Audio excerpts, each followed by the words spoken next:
Welcome in everyone to Flyover Footy. My name is Matt Baker here with another Flyover Focus. This time we go inside SoMa House. SoMa House is the home of St. Louis City SC. It's their team's headquarters just south of Market Street. That's where the SoMa gets its name from. House, of course, symbolizing the home of City HQ. It opened in November 2023. It will be available for events and watch parties throughout the MLS season in 2024. And this week we had a behind the scenes look. The chief brand architect of St. Louis City SC, Lee Broughton, was kind enough to give a guided tour of the facility, showing us the ins and outs, what went into the creation of this, as well as some indication of the different features inside and out. So we're going to have a nice video today that shows some pictures. It has some descriptions. And if you stick around for the end, we have about a 4-minute interview with Lee Broughton that you really don't want to miss, as it gives a lot of insight into the thoughtfulness that the club had in designing this building and what they look forward to its overall meaning in St. Louis. So to start, St. Louis City SC released a little information saying that from its history and design to the function and feel, SoMa House is looking to inspire a sense of pride and optimism in the exciting future for St. Louis. SoMa House, like City Park, features open design to look out into the stadium district and the city of St. Louis. And for anybody who's looking at maybe what does SoMa House look like, where is it? Here you go. It looks like a pretty nondescript building from a couple areas, but then you look to the north side and there's the beautiful glass facade that they've really redone. That's the biggest overhaul to this building. Some key facts of this building: SoMa House is home to St. Louis City HQ, completed in January 2024, overlooking the neighborhood and City SC campus. It was purchased in 2019 for just under $5 million, with the team investing another $15 million in initial renovations, furnishings, and art. It can accommodate over 100 city employees. It has 58,000 square feet completely renovated during construction. The architects, construction, furnishing, environmental graphics, local owned businesses, all a part in overhauling, showing what you see here, and really going into what we're about to see in the inside pieces of SoMa House. It is fully connected to City Park in the Wi-Fi. It has interior spaces named after St. Louis City landmarks. And the first floor rental space, City Point, can hold up to 250 people for private and corporate events and watch parties. So what does it look like inside SoMa House? Let's take a peek. When you first enter SoMa House, this is what you're treated to. Level 1 is called City Point. The has an event space available for City SC events and rentals with 11 screens for watch parties. Here you can see Lee Broughton beginning the tour that we had with 905, famous historical landmark that St. Louis brought in. There's a little bar just on the inside as you look to your left, going inside of the first floor of City Point. The murals you see on the right, St. Louis City has City Point Mural of Faces that was painted by Eugenia Alexander in collaboration with designer Kiku Obata to represent all of the individuals and diversity united within the city. You'll notice at the top there are hanging flags that symbolize 50 nationalities of city players and staff. The Lee Broughton also had a little bit of an interesting tidbit into the goings of these flags, of what all they truly represent. So stick around for our interview at the end of this video for a little more information on that. Here you can see some of the murals with one of the many TVs that adorn level 1. Level 2, a higher look from the flags. There's an event space to the left you can see that has another giant TV over there. Level 2 contains what they call City Studios, an in-house broadcast and digital content studio and recording booth, in addition to an e-gaming lounge, which you can see here, that Nicholas Rusak, the St. Louis City e-gamer, will be partaking in, as well as some additional event space. And one interesting feature that you might have caught a glimpse at is this little facade ceiling.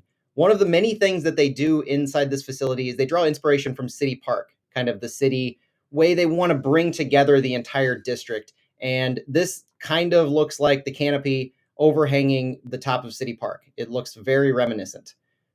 As you go to upper floors of SoMa House, you see this as you exit some of the elevators. The future depends on what you do today. Messages to their employees, uplifting notes, things that they can see as they exit elevators. Looking out over SoMa House is one of the most picturesque views. The entire north side of SoMa House, from level 4 through the roof, was removed to install this glass facade to look out onto city and the entire district. It's similar to the design of City Park, as the club will say, and the overall training facility. There's a lot of synergy in how these designs were implemented. One of the interesting features in one of the alcoves in between some of the employee work areas is this wall of scarves. As Chief Brand Officer Lee Broughton made sure to note, you'll see a lot of global clubs. You won't see any MLS clubs. That's where City sees themselves. On the global landscape of soccer, they don't see themselves as one of the bunch of MLS. This is one of the many rooms that has a designation and a name that draws inspiration from a city of St. Louis or a landmark around the St. Louis area. You'll see another image of the 5th floor. This is overlooking the training facility, looking at the 3 training fields, as well as the stadium in the background.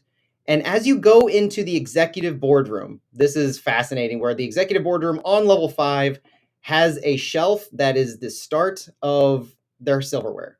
You can see multiple awards that they've already won, in addition to a little Gold Cup award right there. City's first hardware that they can claim having won is the EMLS Cup in 2023. Nicholas Rusak won this in his first year representing St. Louis City, and they have that adorned in the executive room, which also overlooks the entire field. This is where decisions get made for St. Louis City as owners, executives meet in the front office here at SoMa House, overlooking the very thing that they're tasked to care for. Some other features of SoMa House: it was originally built in 1918 as a 3-story building. The building was expanded to 5 floors in 1921 following a fire. The initial use, as you'll hear from Lee Broughton in just a moment, was to fabricate generators, which were then loaded onto rail cars through a series of rails and canopies. And these rails and canopies, Lee Broughton has a lot of pride in the fact that there were generators creating, and they are now generating the excitement that you see for St. Louis City. So that's all I have for SoMa House. It was a fantastic facility. Hopefully that gives you a little bit of an insight into what it looks like inside and what St. Louis has built as somewhat of a capstone to their current district facility. Stay tuned for the interview with Lee Broughton, and thank you for joining us here on Flyover Footy. Here with St. Louis City SC Chief Brand Architect Lee Broughton. Lee, thanks for having us here. Could you speak a little bit about the history of SoMa House and why the name SoMa House? Yeah, sure. So let me start with SoMa House first. So we are south of Market. So we're using a kind of placemaking idea to create a little bit of an anchor of location and a little identity around the name too. And then House, obviously, it's the home of St. Louis City. So SoMa House, it's actually a 115-year-old building. It used to be a manufacturing of generators, and they would be made here and then drug out on big tracks onto rail carts and railroaded across America. The lovely thing about that for us is that we see ourselves today, 115 years later, as generating energy too, just slightly applying it differently, but it's exciting to be here. So with the completion of this headquarters or this new house for St. Louis City SC, how do you want people to think about this as what it means to the club? Yeah, I mean, I think that for us, we feel like it's a jewel in the crown, finally, of a district that has an unprecedented 31 acres. There is nothing like it in America. You have 150-ish employees that are all based downtown, which includes the team. Culturally, we can really begin to kind of work on how we imbibe that sense of being a spirit, a new spirit of St. Louis.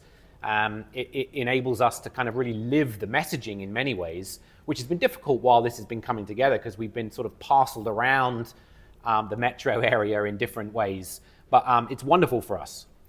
And you've talked to us on this tour of some of the highlights, some of the flags, the different meanings behind some of these. What are some of your favorite symbolisms and portions of SoMa House that mean a lot to you and to the staff? Yeah, thanks for asking that, because there are probably 3 that are super important. The first is on the north end of headquarters on the 4th and 5th floors, we were able to create this huge windowscape, if you like, and it mirrors what Ultra Club looks like on the south side of Market Street in the stadium. So all day long, we are able to take inspiration from what the stadium is as we're working. That's been a fabulous thing, and I think that looks like a gorgeous feature. A couple of other ones quickly. An artist called Eugenia Alexander was commissioned to put some abstraction in the multi-purpose room, and she created this lovely couple of murals that really talk about the fans in the stadiums doing all their chanting STL. I think that's lovely. And another one is actually in the ceiling of the same room, in the multi-purpose room, is a flag installation that is an abstraction of 50 nations, and that has actually been taken from all of our fans that have put in on the app their home countries. So it kind of gives you a real sense of being united in our diversity in St. Louis. Awesome. And finally, do you view the completion of SoMa House as a capstone to the square footage, the yards that is this facility, these downtown west headquarters for city, or is it a growing piece of a bigger puzzle? Yeah, I think that both are true, because you're seeing so much of the momentum being taken on by others. The Victor, which is that new great big residential space that's been created and opened this summer, I think. There's a hotel going off on Market and Jefferson. So there's lots of things that are starting to come, and even downtown west is beginning to be called City Commons, which we love. So for us, I think it's a bit of an end to some ways of what we know to be our 31-acre district, but it's a beginning for what is happening in this part of St. Louis. Lee, thanks for your time. Yeah, you're welcome.